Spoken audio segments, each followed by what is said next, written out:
Tonight, an 8-year-old Port Augusta boy killed in a crash on one of the town's main thoroughfares. And researchers look to breed an oyster resistant to the devastating disease which has crippled the industry. This is Southern Cross News with Fraser Goldsworthy.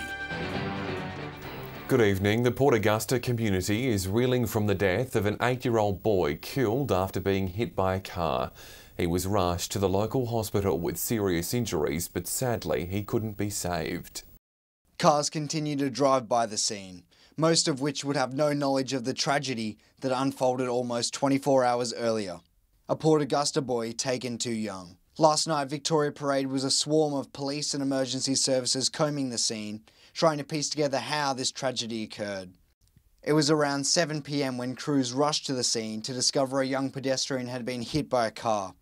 The 46-year-old driver was treated for minor injuries, and the boy was rushed to Port Augusta Hospital in a serious condition, but he later succumbed to his injuries. At Wilson Primary School, where the little boy attended, there was shock. In a statement it said, "We are all shocked and saddened by the tragic passing of one of our own. As a school community, we are grieving the loss, and our thoughts are with the family." It says it's providing counselling to staff and students.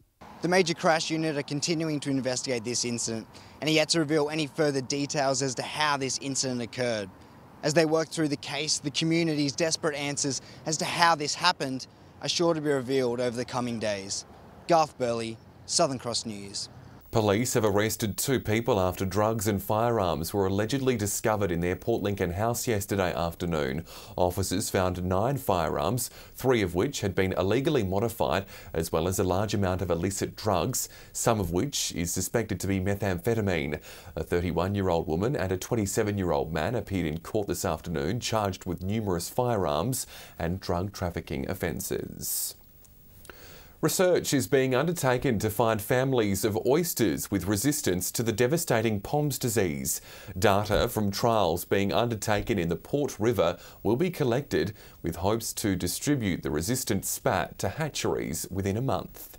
Breeding a generation of POMS-proof oysters. So the research that we're doing is focused on selective breeding with our major trait that we're looking at is POMS resistance. Australian Seafood Industries has been undertaking the research alongside the South Australian Research and Development Institute. Researchers have spent the day in Adelaide to collect data from a trial in the Port River where POMS was detected in feral oysters. If we can get these POMS-resistant oysters identified, which this data being collected in the next coming days will allow us to do, they can start to stock their farms with POMS-resistant oysters. This trial is being run in conjunction with research undertaken in Tasmania. In Tasmania, where we are able to test our families against POMS, things are going quite well. We've got reasonably high levels of resistance in our juvenile stock, so stock about 1-year-old,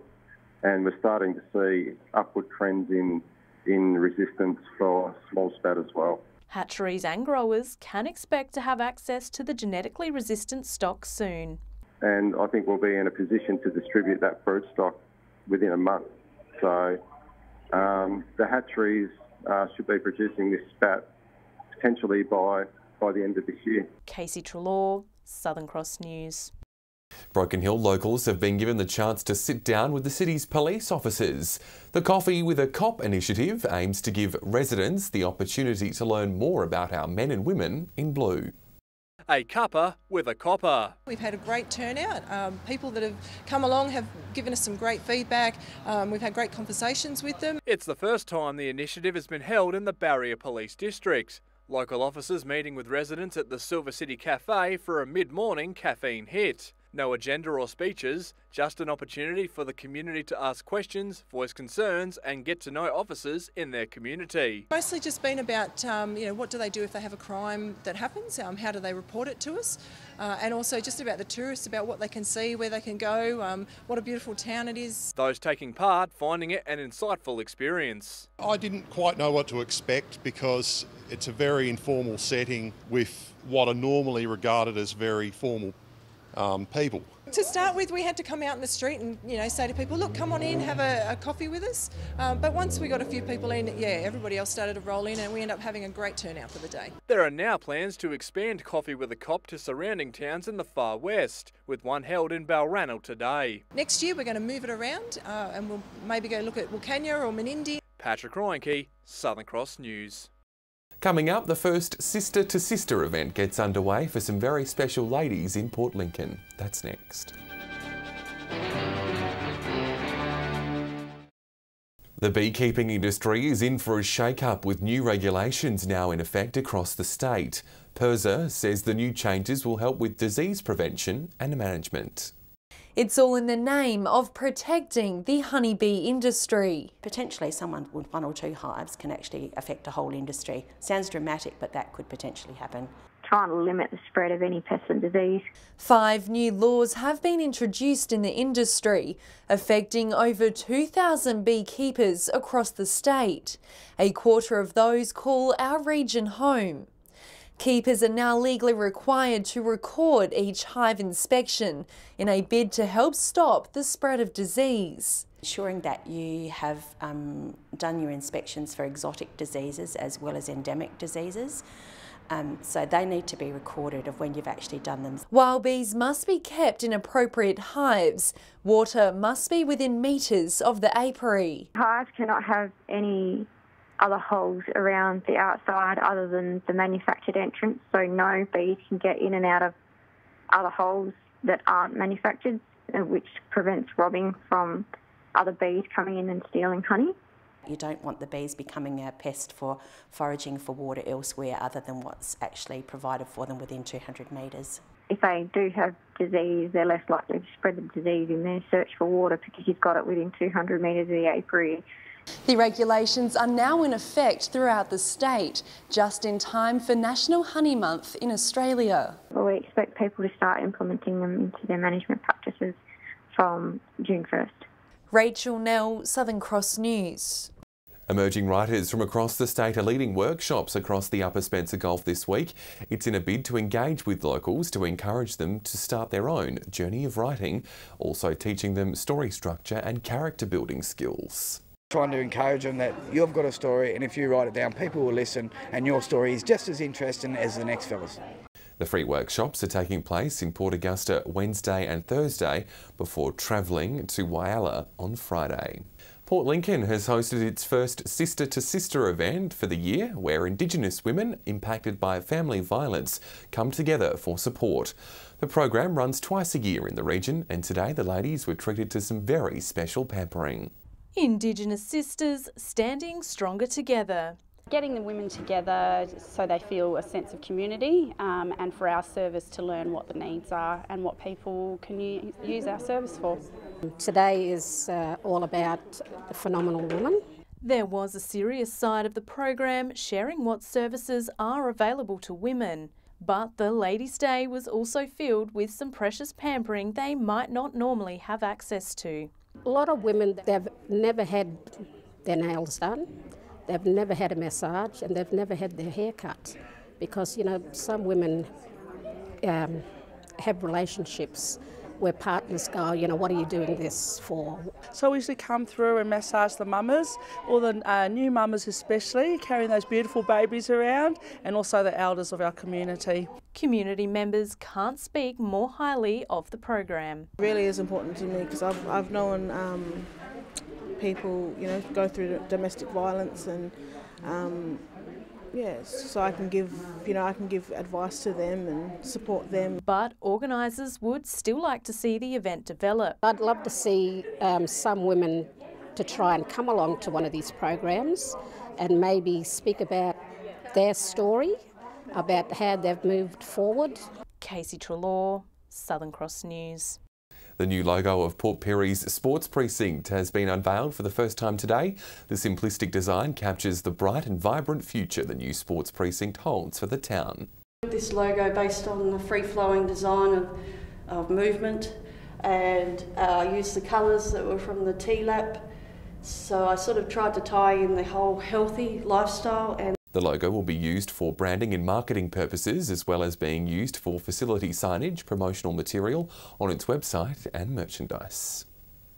After the break, how the region plans to celebrate History Month. We take a step back in time next. Well, May marks State History Month, celebrating the rich history of South Australia since it was proclaimed in 1836. Locally, the Whyalla branch of the National Trust is bringing to life the city's unique history over the next 4 weeks. Since 1901, Whyalla has been a unique place, going through a number of transformations, all the while playing a key role in our state's development. From a small port to a critical defence town to a steel powerhouse and everything in between, we've had plenty to celebrate. No other place in Australia has our history. The fact that it is a company town in every sense of the word. The National Trust is marking History Month by putting Whyallas on display. Over 4 weeks, it'll tell the story of our schools, community groups and of the Mount Laura homestead.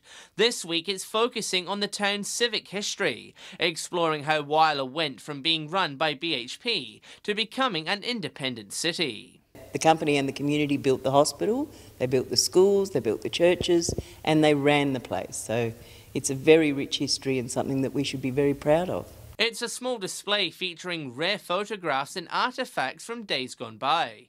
It's been difficult for curators to piece together, as much of it has been hard to find. The information is actually scattered all over town, what is here, and I'm trying to draw as much of it together as we can. Each exhibit will run for a week at a time until June 3rd. For more details, head to our Facebook page. John Hunt, Southern Cross News.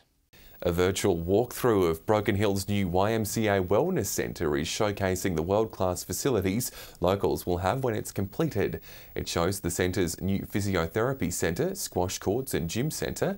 The facility is currently under construction and is expected to reopen in January next year.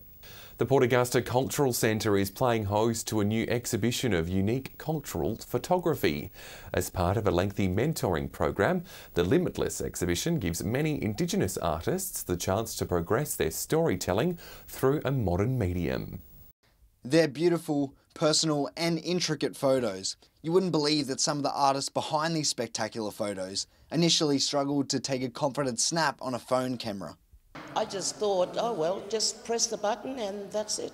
There's a photo. Now we have the finished product, a collection of stories and some 2 years of work. Here we have something that is homegrown and that our people are really proud of, everyone.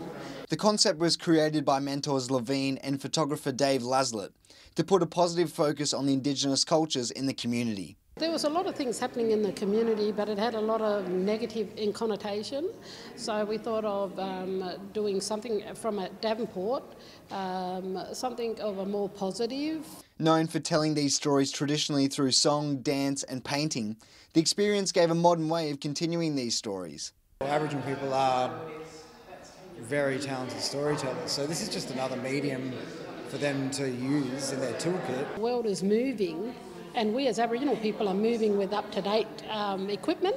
That means telling our stories through photography. The exhibition is showing at the Port Augusta Cultural Centre until early next month, and the hope is that these stories spark conversations in Indigenous families. It's been a new conversation around the kitchen table, and that's what I like. Garth Burley, Southern Cross News. To local sport now, and the Broken Hill Soccer Association started its season on Sunday. Patrick Reinke joins us now with more, and round one saw 2 one-sided results, Pat. That's right, Fraser. Celtic and West both started their seasons in fine fashion here at the O'Neill Soccer Complex, with commanding wins over Alma and St Joe's. An outstanding hat-trick to young Jordan Cox saw West prevail over an undermanned St Joe squad. In the other game, Hamish Inglis starred for Celtic, finding the back of the net on 2 occasions to lead his side to a 4-1 win over Alma. In the ladies, Alma turned the tables on Celtic to win 9-0, and St Joe's outlasted West to win by 1. And Port Lincoln's soccer comp also kicked off on the weekend, with South Coast downing Seacole Masters and a hat-trick to Lane Pennington seeing Lincoln City Raiders stand tall over Lincoln Knights. A quick look at Broken Hill Tennis, where finals are just about to get underway. While Open A was washed out, Division 1 teams played on the Wednesday. Beauties beat Spin Doctors 3 sets 35 games to 3 sets 27 games in a very tight clash. Slashers and Tidvalle had easier nights with clean sweeps over their opponents, and Coodabbeans fought hard to beat Mac Black 4 sets to 2. And there was plenty of netball across the Spencer Gulf as well. In Port Augusta, Railways beat Magpies by 23 goals, while St Joseph's had to work hard to get over Vikings by 4. In Whyalla, Warriors were too good for YCW, and Kiwi reigned supreme over True Blue. To Port Pirie now, and Blue Wren flexed their muscle at the weekend with a dominating 41-goal win over Port. The second game saw Solomon Town beat SM Celtic. Well done to Georgia Rose Scarman on being named A1 Player of the Week. In Port Lincoln, there were 3 good games. Wayback outplayed Imperial, St Mary's fell to Boston, and Warnilla Rangers downed South United. And finally, in the northern areas, it was wins to Broughton Mandurah, Southern Flinders and Orroroo. And remember, if you want your sports results on Southern Cross News, send them through to localsport@sca.com.au. Thanks, Pat. Stay with us. After the break, we'll have all the local weather details with Abby Donaldson. And Abby, after a lovely sunny autumn's day, we're in for some wet and cooler weather. We are, Fraser. Winter is on its way. I'll have all the details next. Welcome back. Well, it was a gorgeous sunny day around all centres today. 22 was the max in Port Augusta, 20 the high for Whyalla and Port Lincoln, and similar temps and fine conditions everywhere else. On the satellite now, and cloud in the south associated with a cold front is generating a line of isolated showers and storms gradually moving east. A band of clouds stretching across the state with a trough is keeping other centres dry. On the waters tomorrow, southwesterly winds up to 25 knots, seas at a metre with a south-southwesterly swell, and sunrise is just before 7 a.m. Taking a look at your Wednesday weather, it'll be fine in Port Augusta, 22 the top. That's the same for Broken Hill, but as mentioned on the satellite, those isolated showers creep in tomorrow for all other centres, 21 the top for Whyalla, Port Lincoln, Woodner and Kadina. That patchy rain will continue for the rest of the week, and temps will plummet a bit too thanks to that cold front.